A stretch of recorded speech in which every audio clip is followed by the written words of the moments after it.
pasti semua yang berbuat tidak baik akan kelihatan dan akan ketahuan.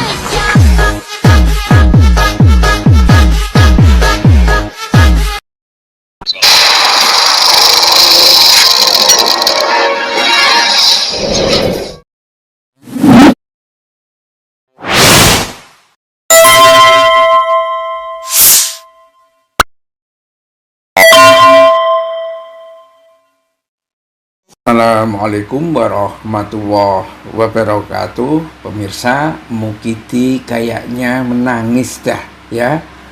Budi Ari didepak dari kabinetnya Prabowo, dan persoalannya tidak hanya berhenti di situ, tetapi bagaimana dengan projonya, sebuah ormas yang gede banget gitu.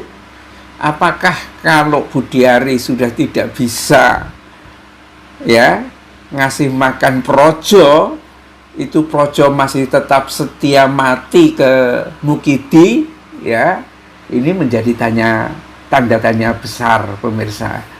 Kenapa? Karena semuanya butuh dana untuk menghidupkan relawan-relawan itu, dan dana-dana itu tampaknya kalau tidak dicantolkan ke pemerintah, kemana coba? Ya, ada sih yang mengatakan seperti korban checklist satu ini, mau tahu kenapa Budi Ari ketua Projo diangkat jadi Jokowi jadi Menkominfo, zaman Menkominfo dulu, karena Projo itu singkatan dari Pro Judi Online. Makanya yang sebagian diblokir itu adalah web, tetapi yang ngasih duit, yang ngasih ini dari judi online itu dibina terus. Kamu sudah saatnya store nih, sekian, dan begitu seterusnya gitu loh. Nah, kalau Budi kemudian disingkirkan juga dari menterinya Prabowo, Menkominfo sudah ada di miliknya Mutia, terus gimana dong Projo ini? Sekedar diketahui pemirsa, ini Projo itu adalah salah satu relawan darat terbesar dan bahkan memiliki status resmi organisasi masyarakat dari Kementerian Hukum dan Hak Asasi Manusia. Hampir mirip seperti partai lah ya. Tuh, ciri khasnya Projo adalah sukarela, terbuka, tetapi dukungan secara resminya ya kepada Jokowi ya, karena memang dia menjadi binaan atau menjadi relawannya Jokowi. Ketika Jokowi mendukung Prabowo, ya Projo mendukung Prabowo, padahal sebetulnya kader-kadernya ini dulunya itu dari PDIP gitu ya. Jadi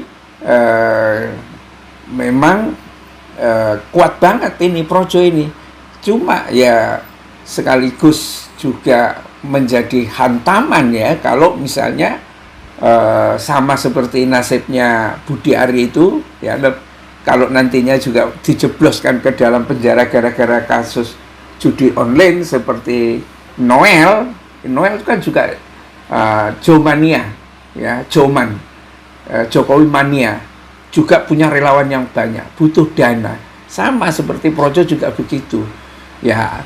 Tetapi ya tenang aja, kalau Jokowi masih hidup ya, mungkin di bunker di rumahnya itu ada, tinggal antri aja. Setiap hari apa datang pakai bis kalau dari berbagai daerah itu ke sana. Tapi kalau nggak ada yang jamin, dari mana dapat duitnya itu? Wah, ini menjadi malapetaka bagi Projo dan bagi Joman, juga bagi Mukidi itu sendiri. Kehilangan dukungan massa. Karena dukungan kepada Jokowi itu satu-satunya itu duit itu aja. Kalau duit nggak ada satu orang pun yang akan dukung Jokowi. Bukan nggak ada satu orang pun ya. Ya mungkin anaknya masih dukung lah. Istrinya saya tidak tahu. Ya, artinya kekalahan ini sudah kayak Mukidi ini nggak tahu nih sampai detik ini kayaknya tidak ada respon berarti berkenaan dengan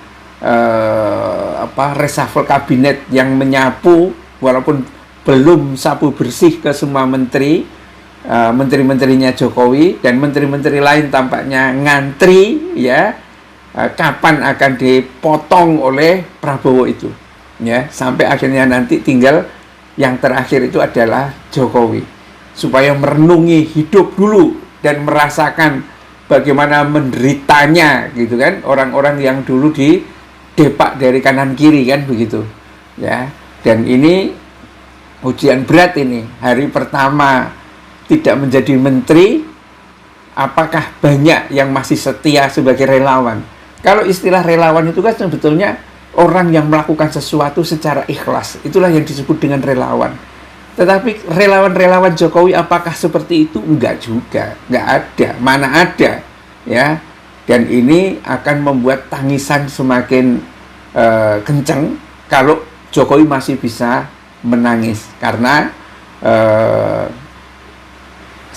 Risa Khalid yang menjadi andalannya juga, yang kabarnya itu dialah yang menjadi bohir dalam membangun demo-demo yang masif dengan intensitas yang luar biasa. Tampaknya inilah demo yang paling rusuh setelah era reformasi dulu gitu kan, dan rupanya itu dikendalikan dengan dana yang besar dari mafia-mafia itu, yang sebagian itu disebut sebagai Risa Khalid itu dengan harapan melakukan delegitimasi terhadap pemerintahan Prabowo. Tetapi tampaknya banyak rakyat mengingatkan kepada Prabowo, termasuk buruh, mahasiswa dan lain sebagainya, dan berhasil, ya. Sekarang gagal Jokowi itu, ya. Kalau Hat Gume mengatakan ini ada si kurus yang mau kudeta, tampaknya kegagalannya sudah di sini. Dan apa nanti akhirnya, ini masih cerita yang penuh dengan misteri. Apakah Prabowo memaafkan Jokowi atau berakhir damai dua-duanya? Ya sudahlah, saya sudah betul-betul kembali ke Solo jadi orang biasa saja, atau malah berakhir dengan masuk penjara. Ya, kalau kata-kata dari Budi Ari tempo hari, kalau kita kalah masuk penjara semua. Dan kalau masuk semua itu ya grupnya Budi Ari kan termasuk Jokowi, ya Jokowi juga akan masuk itu.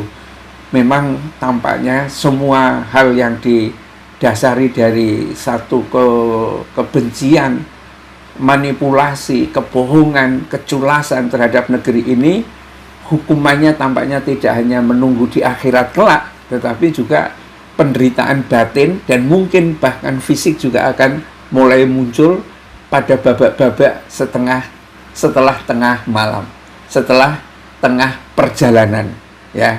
Dan Jokowi sudah selesai menjadi penguasa dan tampaknya sekarang sedang tunggu menderitanya.